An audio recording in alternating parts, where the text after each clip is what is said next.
Hello everyone, welcome to ICME channel. So ये आपके पास board में दिख रहा होगा क्वेश्चन नंबर 9। ठीक है, सॉम में हम क्वेश्चन सीरीज के बारे में बात कर रहे हैं। ठीक, ये मेरे पास है क्वेश्चन नंबर 9। ठीक, basics of stress and strain का आपके पास टॉपिक चल रहा है, राइट। सो क्वेश्चन नंबर 9 आपके पास क्या बोल रहा है? A suspended bar system consist of two cross section as shown in figure. Initially its lower surface is 0.8 mm above the ground surface. Determine the reaction at lower support and the stress in each section when load of 40 kilonewton is applied. Cross sectional area जो है वो given है 80 millimetre square and 160 millimetre square, right. So ये जो portion है इसका cross sectional area है 80 और इसका जो क्रॉस सेक्शनल एरिया है वो मेरे पास कितना है 160 मिलीमीटर स्क्वायर। तो इसको मैंने बोला है 1, इसको मैंने बोला है 2।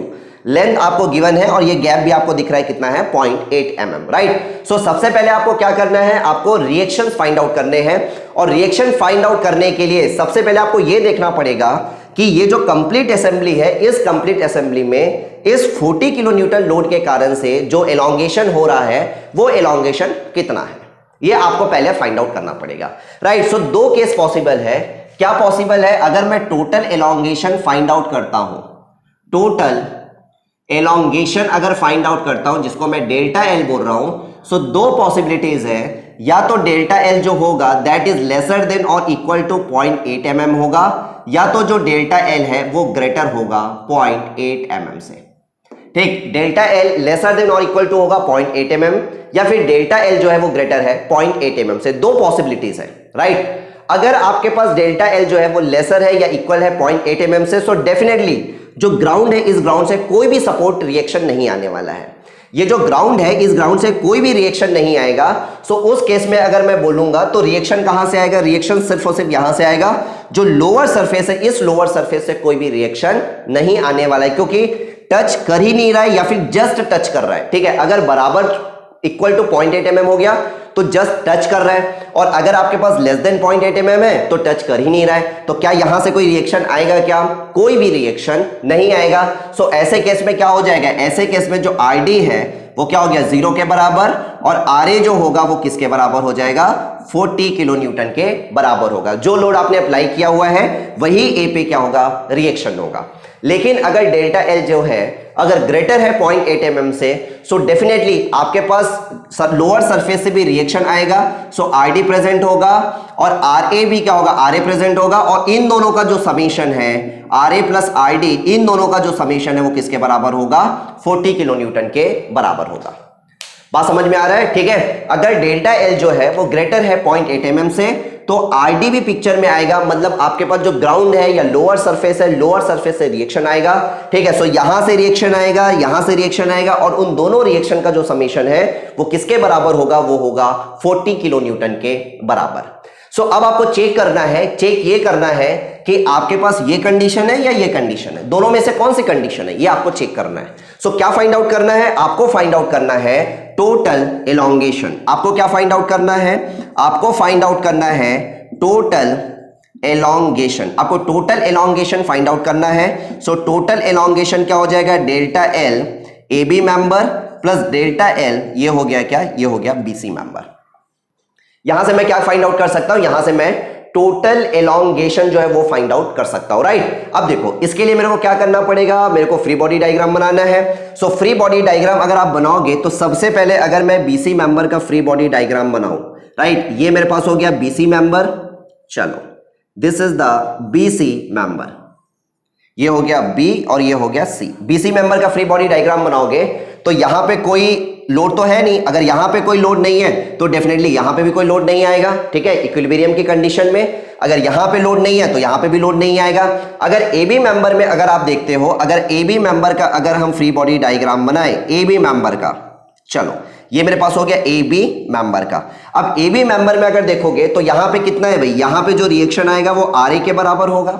यहां पे जो रिएक्शन होगा वो आर ए के बराबर होगा। ये हो गया मेरे पास आर ए, और इधर अगर आर ए है तो इधर भी क्या होगा, आर ए के बराबर होगा। और ये जो आर ए है वो कितना होगा, ये होगा 40 किलो न्यूटन। यहां पे भी ये हो गया 40 किलो न्यूटन, दिख रहा है। सो दैट जब इन दोनों को आप सुपर इंपोज करोगे, जब इस मेंबर को और इस मेंबर को आप सुपर इंपोज करोगे तो जंक्शन पे कितना आना चाहिए, जंक्शन पे आना चाहिए 40 किलो न्यूटन। तो करके देखो दोनों को सुपर इंपोज, जंक्शन में कितना आएगा, जंक्शन में आएगा 40 किलो न्यूटन। बात समझ में आ रहा है, ठीक है। सो ये फ्री बॉडी डायग्राम आपको बनाना आना चाहिए। फ्री बॉडी डायग्राम बना पाओगे तभी इन चीजों को आप अच्छे से समझ सकते हो, right. So BC member, that BC member is not subjected to any kind of load, that BC member is not subjected to any kind of load, ठीक है। एबी मेंबर में आपके पास क्या होगा, एबी मेंबर में आपके पास जो लोड आ रहा है वो लोड क्या है, टेंसाइल लोड, और टेंसाइल लोड के कारण से आपके पास क्या होगा, एलोंगेशन होगा, राइट। फिलहाल अभी इस सपोर्ट को भूल जाओ, ये जो सपोर्ट है ना, इस सपोर्ट को भूल जाओ, बिल्कुल ये समझो कि आपके पास ऊपर सपोर्ट है, ये मेंबर AB है, ये मेंबर BC है, इस सपोर्ट को आप फिलहाल भूल जाइए, ठीक है। नो यहां से अगर देखोगे सो AB मेंबर, यहां से अगर मैं बोलूं कि आपको टोटल डेल्टा L कितना हो जाएगा, सो टोटल डेल्टा L हो गया यहां से, ये हो जाएगा RA, या फिर डायरेक्टली मैं यहां से लिख सकता हूं, ये हो गया RA मल्टीप्लाइड बाई L, और ये हो गया AE, किस मेंबर में, सो डेफिनेटली ये मेरे पास है AB मेंबर में, right, that BC member is not subjected to any kind of load. If BC member is not subjected to any kind of load, that means जो भी elongation होगा वो किस मेंबर में होगा, वो AB मेंबर में ही होगा, राइट। सो यहां से आप फाइंड आउट कर लीजिए। सो RA किसके बराबर है, RA जो है, ठीक है, यहां से आपको दिख रहा है RA जो है वो 40 किलो न्यूटन के बराबर है, तो ये हो गया 40 इंटू 10 टू द पावर 3, ठीक, किलो न्यूटन को न्यूटन में कन्वर्ट कर दिया।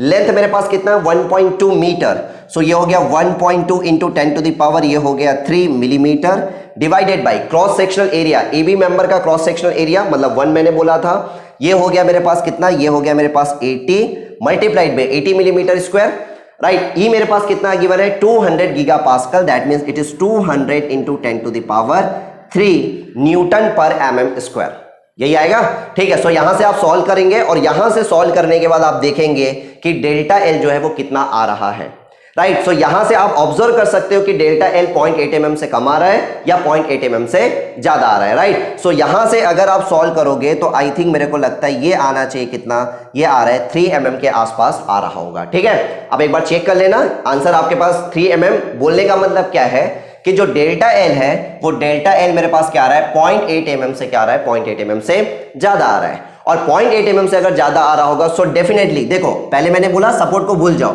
अगर आप सपोर्ट को भूल गए हो तो भाई आपके पास जो डेल्टा L है वो कितना हो रहा है, see this is the delta L, ये है आपके पास डेल्टा L, राइट। सिंस अब देखना, अब आपके पास सपोर्ट को भूल गए थे तो यहां तक आपके पास इलोंगेशन हो रहा है, लेकिन सपोर्ट तो है ना, लेकिन सपोर्ट तो प्रेजेंट है। और अगर सपोर्ट अगर आपके पास प्रेजेंट है, इसका मतलब क्या है, इसका मतलब डेफिनेटली सपोर्ट से क्या आने वाला है, सपोर्ट इसको और आगे, ये ग्राउंड है, ये आपके पास सपोर्ट है, ये सपोर्ट इसको एक सर्टेन डिस्टेंस तक ही उसको एलोंगेट होने देगा, और वो सर्टेन डिस्टेंस कितना है, 0.8 mm, उससे ज्यादा वो एलोंगेट होने की कोशिश करेगा, तो एलोंगेट होने की कोशिश करेगा तो सपोर्ट उसको एलोंगेट होने देगा नहीं, और सपोर्ट उसको एलोंगेट होने दे नहीं रहा है, इसका मतलब क्या है, सपोर्ट से क्या आने वाला है, सपोर्ट से रिएक्शन आने वाला है।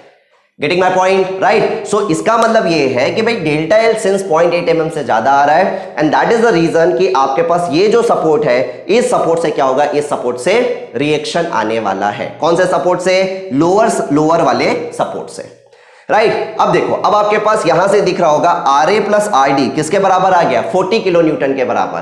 RA प्लस RD किसके बराबर आ गया, 40 किलो न्यूटन के बराबर, राइट। अब अगर इक्विलिब्रियम इक्वेशन अगर देखोगे तो समेशन Fx बराबर 0 कोई काम का नहीं है, क्यों, क्योंकि एक्स डायरेक्शन में कोई लोडिंग है ही नहीं। समेशन Fy बराबर 0, अगर हम समेशन Fy बराबर 0 की बात करते हैं सो ऑलरेडी हमने लिख लिया RA plus RD is equal to 40 kilo newton, ठीक है। मोमेंट कोई आएगा नहीं, ठीक है, क्योंकि आपके पास RA 40 और RD का जो लाइन ऑफ एक्शन है वो सेम लाइन है, सो मोमेंट वाली कोई बात ही नहीं है, ठीक है। तो मोमेंट वाला इक्वेशन कोई काम का नहीं है, ठीक है। एक्स डायरेक्शन में जो हम फोर्स देखते थे वो वाला इक्वेशन कोई काम का नहीं है। सिर्फ काम का इक्वेशन क्या है, काम का इक्वेशन सिर्फ एक है, और वो मेरे पास कौन सा है, समेशन Fy बराबर 0। सो अगर मैं आपसे पूछूं कि यूजफुल इक्विलिब्रियम इक्वेशन कितना है, यूजफुल इक्विलिब्रियम इक्वेशन, अगर हम बात करते हैं यूजफुल इक्विलिब्रियम इक्वेशन, तो यूजफुल इक्विलिब्रियम इक्वेशन कितना है, 1, करेक्ट। नंबर ऑफ अननोन्स कितने हैं, नंबर ऑफ अननोन्स तो यहां से समझ आ रहा होगा नंबर ऑफ अननोन्स कितने हैं, नंबर ऑफ अननोन्स है 2, आरए और आरडी। सो सीधी सी बात है, अगर नंबर ऑफ अननोन ज्यादा है as per the useful equilibrium equation, that means ये जो प्रॉब्लम है, ये प्रॉब्लम कैसा प्रॉब्लम है, this problem is statically indeterminate problem, statically indeterminate problem. ये जो प्रॉब्लम है कैसा प्रॉब्लम है, ये जो प्रॉब्लम है वो स्टैटिकली इनडिटरमिनेट प्रॉब्लम है। और स्टैटिकली इनडिटरमिनेट प्रॉब्लम है, इसका मतलब यहां पे आपको जरूरत पड़ेगी कॉम्पेटिबिलिटी इक्वेशन की। और कितने कॉम्पेटिबिलिटी इक्वेशन की जरूरत पड़ेगी, जितना प्रॉब्लम में इनडिटरमिनेसी है। और प्रॉब्लम में इनडिटरमिनेसी कितने का है, 2 - 1। अगर मैं आपसे बोलूं कि प्रॉब्लम में इनडिटरमिनेसी है, तो क्वेश्चन ये है प्रॉब्लम में इनडिटरमिनेसी कितने का है, तो इनडिटरमिनेसी है 2 - 1, मतलब इनडिटरमिनेसी है 1 का। तो आपको एक कॉम्पेटिबिलिटी इक्वेशन का जरूरत पड़ने वाला है। बात समझ में आ रहा है। अब क्वेश्चन ये है कि वो कॉम्पेटिबिलिटी इक्वेशन क्या होगा। क्वेश्चन ये है कि वो जो कॉम्पेटिबिलिटी इक्वेशन है, वो कॉम्पेटिबिलिटी इक्वेशन क्या होगा, राइट। सो चलिए इसको अभी हटा देते हैं यहां से, इसका काम हो गया। सो कॉम्पेटिबिलिटी इक्वेशन क्या हो जाएगा, बता सकते हैं क्या, what is the compatibility equation now. So मैं ये लिख सकता हूं क्या, जो टोटल चेंज इन लेंथ है या फिर टोटल एलोंगेशन है, वो किसके बराबर होगा। ठीक है, ये जो कंप्लीट असेंबली आप देख रहे हो, इस कंप्लीट असेंबली में जो टोटल एलोंगेशन है, वो टोटल एलोंगेशन किसके बराबर होगा। भाई टोटल एलोंगेशन जो अलाउ करेगा वो कितना अलाउ करेगा, 0.8 mm ही टोटल एलोंगेशन अलाउ है इस कंप्लीट असेंबली में।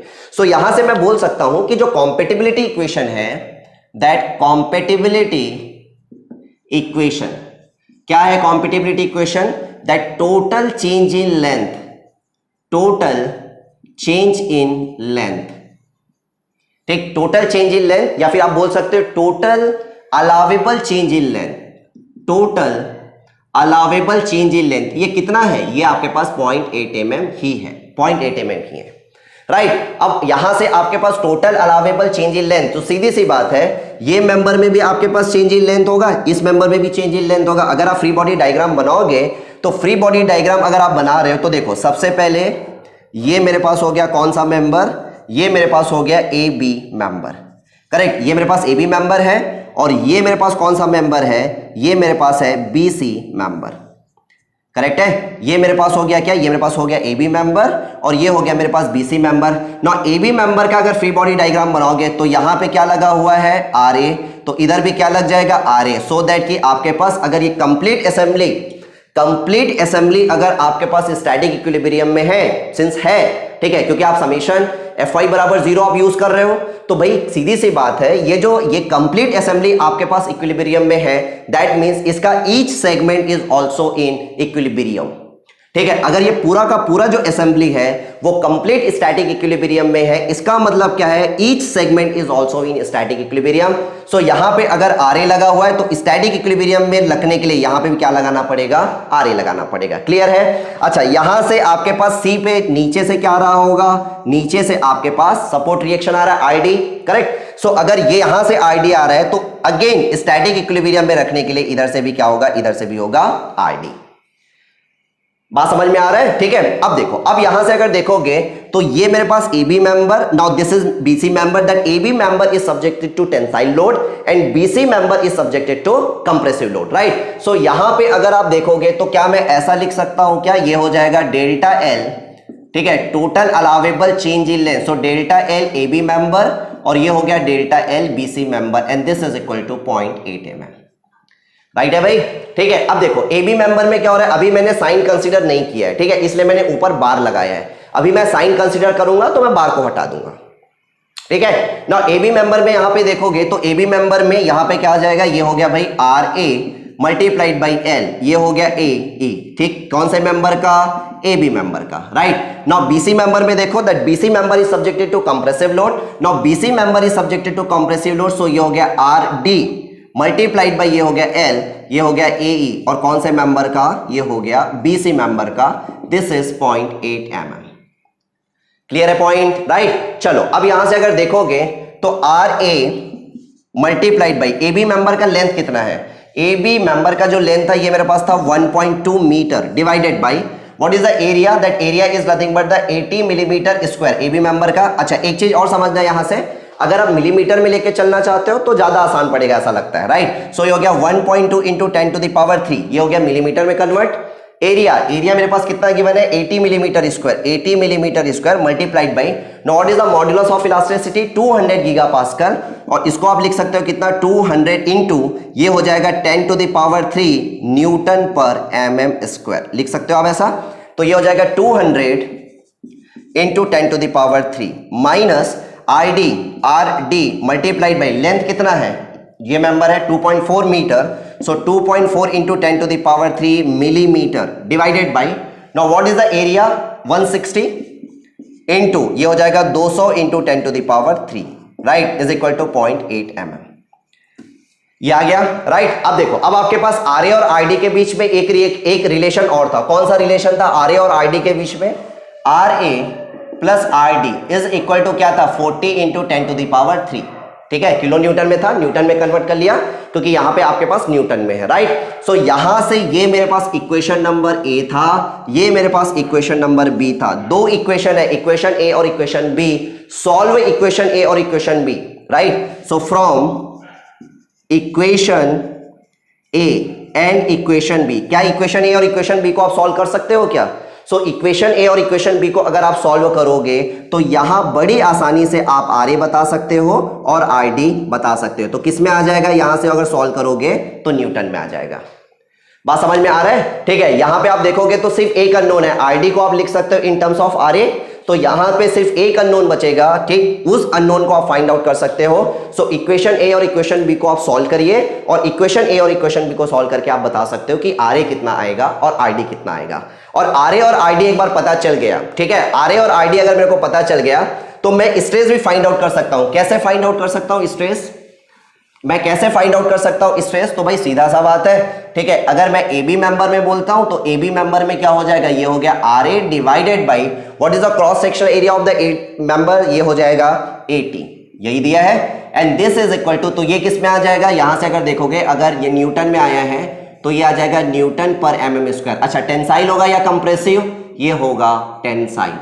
वैसे ही अगर मैं बोलूं कि बीसी मेंबर में आपको फाइंड आउट करना है तो बीसी मेंबर में कितना हो जाएगा, ये हो गया RD divided by BC member में कितना है 160, ठीक है। आरडी को अगर न्यूटन में रखोगे तो ये again Newton per mm square मतलब mega pascal, Newton per mm square क्या होता है, मेगा पास्कल, और ये मेरे पास किस में आ जाएगा, ये मेरे पास आ जाएगा कंप्रेसिव, ठीक है, ये आ गया कंप्रेसिव। बात समझ में आ रहा है? सो इस वे में आप क्या कर सकते हो, इस वे में आप बड़ी आसानी से क्या कर सकते हो, बड़ी आसानी से स्ट्रेस भी फाइंड आउट कर सकते हो, राइट। सो क्वेश्चन को थोड़ा ध्यान से समझना है, क्वेश्चन को थोड़ा ध्यान से समझना है, राइट। क्वेश्चन में आपसे क्या पूछ रहा है उसको आप ध्यान से समझो। क्वेश्चन में ये जो 40 किलो न्यूटन है, इस 40 किलो न्यूटन के कारण से जो एलोंगेशन होगा वो एलोंगेशन 0.8 mm से ज्यादा हो रहा है, इसीलिए आपके पास आर ए और आर डी पिक्चर में आएगा, राइट, आईडी आएगा, ठीक है, समझना ध्यान से। सिंस आपके पास जो 40 किलो न्यूटन का लोड लगा है, 40 किलो न्यूटन के लोड के कारण से जो एलोंगेशन है 0.8 mm से ज्यादा है, इसीलिए नीचे से आपके पास क्या होगा, इस ग्राउंड से क्या आएगा, ग्राउंड से आपके पास रिएक्शन आएगा, और वो रिएक्शन कितना आ रहा है आप फाइंड आउट कर सकते हो। क्या बात समझ पा रहे हो क्या? ठीक है, सो ये आपके पास कंप्लीट क्वेश्चन है, ठीक है। नाउ आगे नेक्स्ट क्वेश्चन के बारे में बात करेंगे।